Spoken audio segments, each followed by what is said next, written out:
Ibu bapak saudara-saudari yang terkasih, di dalam nama Tuhan kita Yesus Kristus, selamat Natal untuk kita semuanya. Kembali firman Tuhan akan menyapa kita pada Minggu 27 Desember tahun 2020.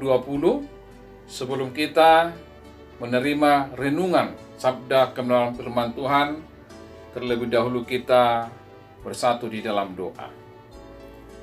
Bapa di dalam sorga, terima kasih Tuhan atas kasih setiamu yang tetap membimbing kami di dalam kehidupan saat ini. Dan firman-Mu akan menyapa kami, kiranya Roh Kudus-Mu yang tetap membimbing kehidupan jasmani dan rohani kami. Berfirmanlah Tuhan, sebab kami telah bersedia untuk mendengarkannya. Dalam nama anak-Mu Yesus Kristus. Amin. Bapak, Ibu, saudara-saudari yang terkasih, firman Tuhan buat kita pada saat ini, yaitu yang tertulis dalam kitab Mazmur 148, ayat yang pertama sampai ayat yang ke-14, demikian firman Tuhan. Langit dan bumi, pujilah Tuhan. Haleluya. Pujilah Tuhan di sorga, pujilah Dia di tempat tinggi. Pujilah Dia, hai segala malaikatnya. Pujilah Dia, hai segala tentaranya. Pujilah Dia, hai matahari dan bulan. Pujilah Dia, hai segala bintang terang. Pujilah Dia, hai langit yang mengatasi segala langit. Hai air yang di atas langit. Baiklah semuanya memuji nama Tuhan, sebab Dia memberi perintah, maka semuanya tercipta. Dia mendirikan semuanya untuk seterusnya dan selamanya, dan memberi ketetapan yang tidak dapat dilanggar. Pujilah Tuhan di bumi, hai ular-ular naga dan segenap samudra raya. Hai api dan hujan, es salju dan kabut, angin badai yang melakukan firman-Nya. Hai gunung-gunung dan segala bukit, pohon buah-buahan dan segala pohon aras. Hai binatang-binatang liar dan segala hewan, binatang melata dan burung-burung yang bersayap. Hai raja-raja di bumi dan segala bangsa, pembesar-pembesar dan semua pemerintah dunia. Hai teruna dan anak-anak dara, orang tua dan orang muda.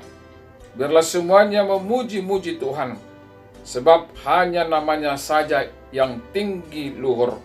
Keagungannya mengatasi bumi dan langit. Ia telah meninggikan tanduk umat-Nya, menjadi puji-pujian bagi semua orang yang dikasihinya. Bagi orang Israel, umat yang dekat padanya. Haleluya. Ibu, bapak, saudara-saudari yang terkasih, memuji Tuhan tidak lagi menjadi hak ajasi orang percaya. Tetapi ini adalah satu kewajiban. Kalau kita tidak memuji Tuhan, maka Tuhan dapat memakai makhluk lain untuk memuji Dia. Kalau kita malas memuji Tuhan, maka segala yang ada di padang dapat dipakainya untuk memuji Tuhan. Dan kalau kita tidak punya waktu memuji Tuhan, maka segala ciptaan Tuhan di angkasa dapat memuliakan Dia. Tetapi alangkah indahnya bila anak-anak Tuhan yang telah ditebus oleh darahnya senantiasa mengagungkan namanya. Jika ada umat yang tidak lepas dengan pujian, maka itulah umat pengikut Kristus. Jika ada umat yang tidak pernah bosan memuliakan Tuhan, maka itulah pengikut Kristus. Kalau pujian bukan menjadi bagian dari hidup kita, maka perlu dipertanyakan lagi apakah kita benar-benar milik Kristus. Saudara-saudara, suatu hari ada sepasang suami istri yang baru selesai mengikuti kebaktian di satu gereja. Di tengah perjalanan, sang suami mengomentari jalannya kebaktian yang mereka nikmati. Ia mengatakan bahwa alunan musiknya terlalu lambat. Pemandu pujiannya pun tidak bersemangat saat bernyanyi. Khotbahnya terlalu panjang, monoton pula, dan banyak sekali komplain lainnya yang disampaikan. Lalu sang istri menyambut komentar suaminya dengan mengatakan, "Ya, tidak apa-apa.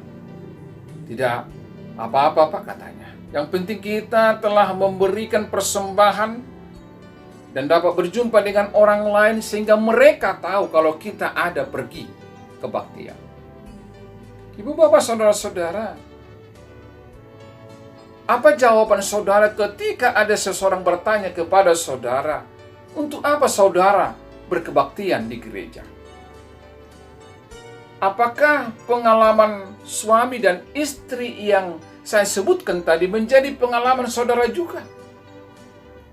Ada banyak motivasi yang berkembang saat kita berkebaktian. Mungkin ada yang mengatakan bahwa berkebaktian itu untuk memuji Tuhan, mendengarkan firman dan mendapatkan berkat. Atau mungkin ketika seseorang berkebaktian memiliki motivasi lain. Setiap kita pasti memiliki jawaban ideal tentang tujuan berkebaktian. Setidaknya tujuan yang pasti adalah untuk memuji Tuhan. Memuji Tuhan adalah alasan real. Saudara-saudara yang terkasih, Mazmur yang kita baca pada saat ini mengajak kita untuk mengingat Sang Pencipta yang layak dipuji oleh segenap ciptaannya. Segenap ciptaannya meliputi yang surgawi dan yang duniawi. Mazmur ini menyebut pujilah Tuhan di surga. Meliputi malaikat dan tentaranya. Jadi ayat yang pertama. Semuanya dipanggil untuk memuji karena Tuhan adalah pencipta mereka. Pujian juga harus naik kepada Tuhan dari bumi ini mencakup kedalaman dan makhluk-makhluknya. Kekuatan-kekuatan alam, dunia jasad dengan flora dan fauna, dan keseluruhan penduduk manusia. Panggilan untuk memuji bertumpu pada sesuatu yang sungguh di sorga, pemuliaan Tuhan yang tunggal dan unggul, dan semua yang sungguh benar di atas bumi. Penetapan suatu umat yang adalah miliknya, yang telah dijadikan penerima kasihnya dan ditarik dekat padanya. Saudara-saudara yang terkasih dalam nama Tuhan kita Yesus Kristus, Tuhan layak untuk dipuji dan ditinggikan karena Dia Sang Pencipta manusia. Manusia memuji Tuhan bukan untuk meninggikan dan menampilkan diri sendiri. Bagaimana dengan puji-pujian kita, Bapak Ibu Saudara-saudara? Bukan sekedar bertanya untuk apa kita beribadah kepada Tuhan, tetapi bertanyalah, sudahkah kita beribadah kepada Tuhan dengan tujuan untuk memuji-muji nama Tuhan dengan ketulusan dan kejujuran diri kita? Jangan sampai kita beribadah justru untuk menampilkan keberadaan dan keakuan diri kita di hadapan orang lain, apalagi di hadapan Tuhan. Bukan pula untuk mengomentari banyak hal yang terjadi, sehingga esensi dari ibadah itu menjadi tergeserkan, bahkan tidak sama sekali diutamakan. Saudara-saudara yang terkasih, pertanyaan bagi kita semua, bagaimana dengan ibadah-ibadah kita? Sudahkah kita memiliki tujuan yang sama saat kita beribadah?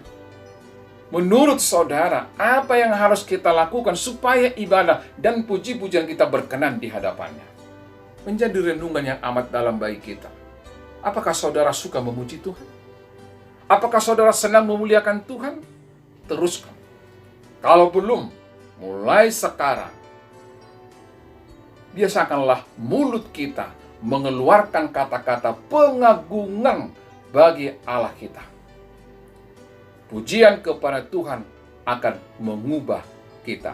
Selamat Hari Natal. Amin.